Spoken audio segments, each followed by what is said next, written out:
बिस्मिल्लाहिर्रहमानिर्रहीम। करोड़ों दरूदो सलाम नबी व आखिरुज़्ज़मा हज़रत मुहम्मद मुस्तफ़ा सल्लल्लाहु अलैहि वसल्लम पर और उनकी आल पर। एक ऐसा दरिया जिसे दुनिया की लहामी मज़ाहिब में बेपनाह अहमियत हासिल है। नबी पाक सल्लल्लाहु अलैहि वसल्लम के इस बारे में बेशुमार अहादीस मौजूद हैं जो दरिया फ़रात की अहमियत को और ज़्यादा बढ़ा देती हैं।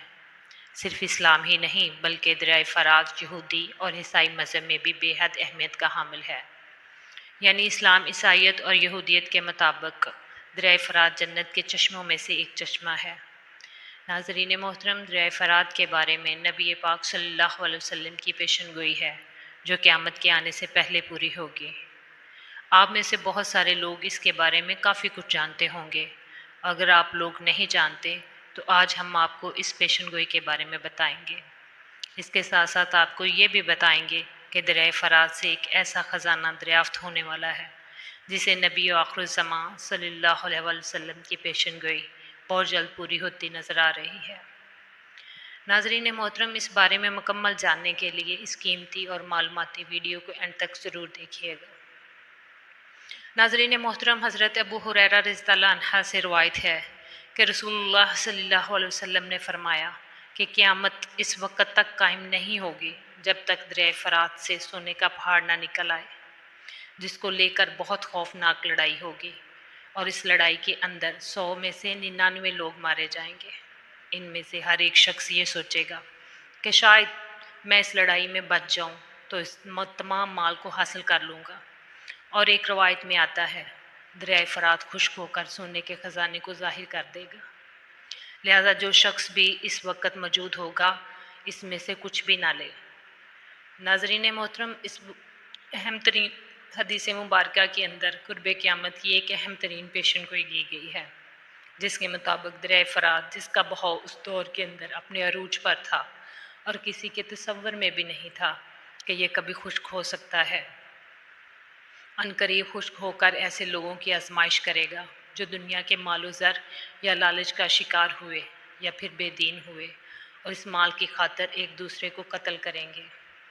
ऐसे लोग जो रसूल पाक सल्लल्लाहु अलैहि वसल्लम के हदीस मुबारका पर वैसे ही अमल करेंगे जैसे कि आपने फरमाया कि इस माल में से कुछ भी मत लेना, इन दोनों ग्रोहों को बिल्कुल अलग अलग कर देगी। मोहतरम नाज़रीन, इस पेशनगोई को समझने से पहले दरिया फ़रात की तारीख़ और इसकी अहमियत को समझना इंतहाई ज़रूरी है। फ़रात यानी साफ़ पानी। ये दरिया तुर्की से शुरू होता है, फिर शाम और इराक़ से होता हुआ पर्शियन गल्फ़ तक पहुँचता है। वाक़या करबला इसी फ़रात से निकालेगी एक नहर के किनारे पेश आया था जिसे नहर अलकमा कहा जाता है। जब हज़रत इमाम हुसैन अलैहिस्सलाम और आप अलैहिस्सलाम के 72 साथियों पर इस दरिया का पानी बंद करके सबको मज़लूमाना शहीद कर दिया गया, इसीलिए रवायात के अंदर इस दरिया की बहुत सारी फजीलतें बयान हुई हैं। नाज़रीन मोहतरम, इस दरिया की लंबाई 29 किलोमीटर है और ये तुर्की के मशरक़ी हिस्से से शुरू होकर इराक़ और शाम से गुज़रता है। दरिया फ़रात और दरिया दज्ला एक दूसरे के मतवाज़ी हैं। ये दोनों दरिया पर्शियन गल्फ़ के करीब जाकर एक दूसरे से मिलते हैं। नाज़रीन मोहतरम, यही दरिया ईरान और इराक़ का बॉर्डर है।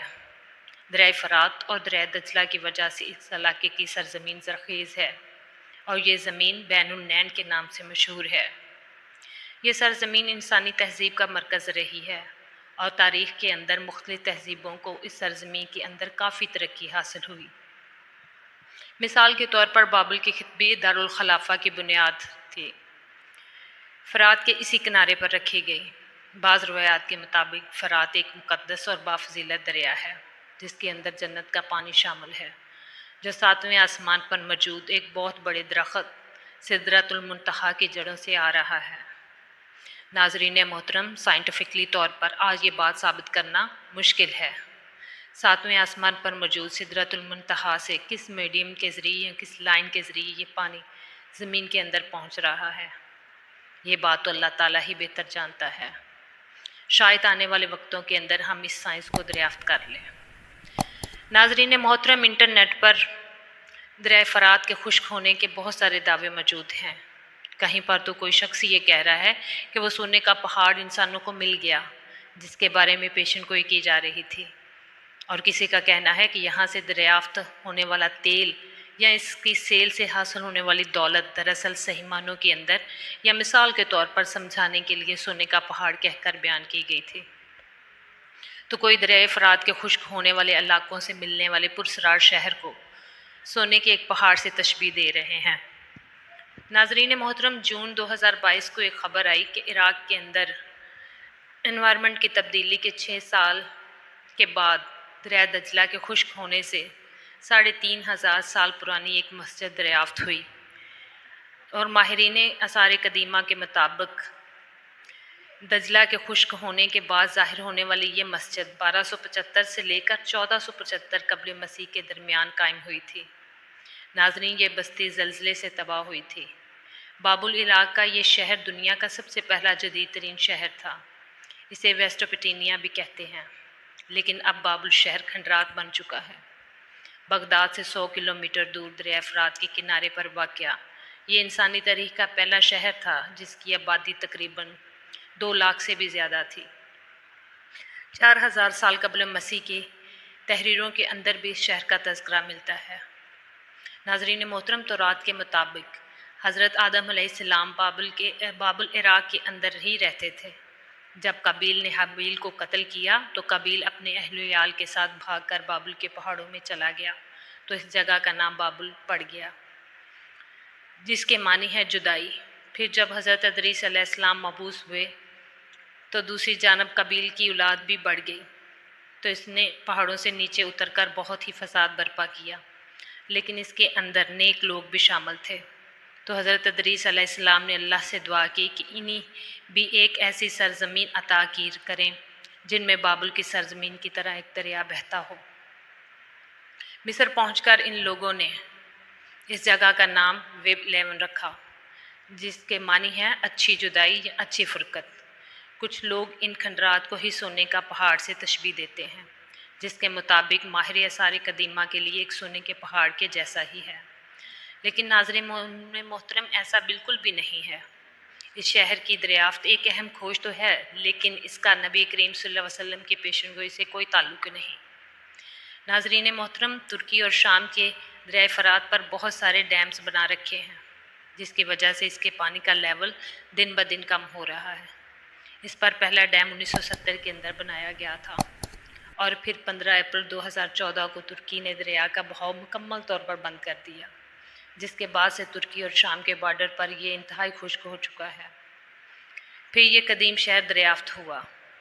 नाजरीन, बाबुल शहर चूँकि पुरानी हुकूमतों का मरकज़ था, लिहाजा कुछ लोगों को उम्मीद है कि यहाँ पर दफन कोई बहुत बड़ा सोने का ख़जाना शहर के नीचे मौजूद हो सकता है।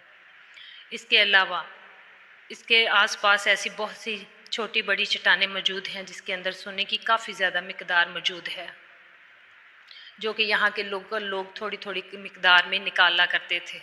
लेकिन जब ये शदीद ज़लज़ले के बाद तबाह हुआ तो ये चट्टानें दरिया के नीचे ही दब कर रह गई। इसलिए आज भी दरिया फ़रात के नीचे मौजूद इन चट्टानों में बहुत गैर मामूली सोना मौजूद है, जिसे बुनियाद बनाकर इस पेशनगोई को सच बताया जा रहा है। लेकिन नाजरीन मोहतरम, ऐसा बिल्कुल भी नहीं है, और अब तक कहीं से भी दरिया फ़रात से सोने के पहाड़ या ख़जाने के मिलने की तस्दीक नहीं हो सकी। ऐसा इसलिए भी है क्योंकि हदीस मुबारका के अल्फाज के मुताबिक पहले इस दरिया को मुकम्मल तौर पर खुश्क होना है, जबकि आज भी इसके अंदर कुछ पानी मौजूद है। सो मुमकिन है कि मुकम्मल खुश्क होने के बाद हमें वाकई कोई ऐसा सोने का पहाड़ देखने को मिल जाए, या फिर ऐसा ख़जाना दुनिया के सामने आए जो हदीस मुबारका के अल्फाज के बिल्कुल ऐन मुताबिक हो। या ये मुमकिन है कि हम इंसानों को इसे खोजने की ज़रूरत ही ना पड़े, बल्कि अल्लाह ताला ख़ुद इस पहाड़ को खोजे अचानक इंसानों के लिए ज़ाहिर कर दे। नाजरीन, अगर दरिया फ़रात मुस्तकबिल के अंदर इसी स्पीड के साथ खुश्क होता रहा तो हमें ये अमल 1 से 2 साल के अंदर अंदर मुकम्मल होता दिखाई दे रहा है। तब तक हमें बस इंतज़ार करना होगा। जबकि इसके अलावा इंटरनेट पर पेशन गोई से मुतल्लिक जितने भी दावे मौजूद हैं, चाहे वो तेल के मिलने के हों या किसी भी कीमती चीज़ों के मिलने के, वो सारी की सारी मन घड़त बातें और अफवाहें हैं। इनका हकीकत से कोई ताल्लुक़ नहीं, क्योंकि हदीस मुबारका में वाज़ह तौर पर सोने का पहाड़ का जिक्र है या फिर ख़जाने का, ना कि किसी दौलत का। अलबत्ता नाज़रीन मोहतरम, एक बात यकीनी है कि नबी आखिर ज़मां हज़रत मोहम्मद मुस्तफ़ा सल्लल्लाहु अलैहि वसल्लम की ये पेशन गोई ज़रूर पूरी होकर रहेगी और हमें इसके लिए तैयार रहना चाहिए। हमें कोशिश करनी चाहिए कि अगर हमारी ज़िंदगी में ये वाक़या रोनमा हो जाए तो हम अपने आप को इस जंग व जदूल से जितना दूर रख सकें रखें, और इस जंग में एक दिन के लिए भी शिरकत ना करें, ताकि हमारा ईमान महफूज रह सके और हम जहन्नम की अजाब से बच सकें। बाकी नाज़रीन मोहतरम, आपकी इस बारे में क्या राय है और क्या सोचते हैं? हमें अपनी कीमती आरा से ज़रूर आगाह कीजिएगा कमेंट सेक्शन में। अल्लाह हाफिज़।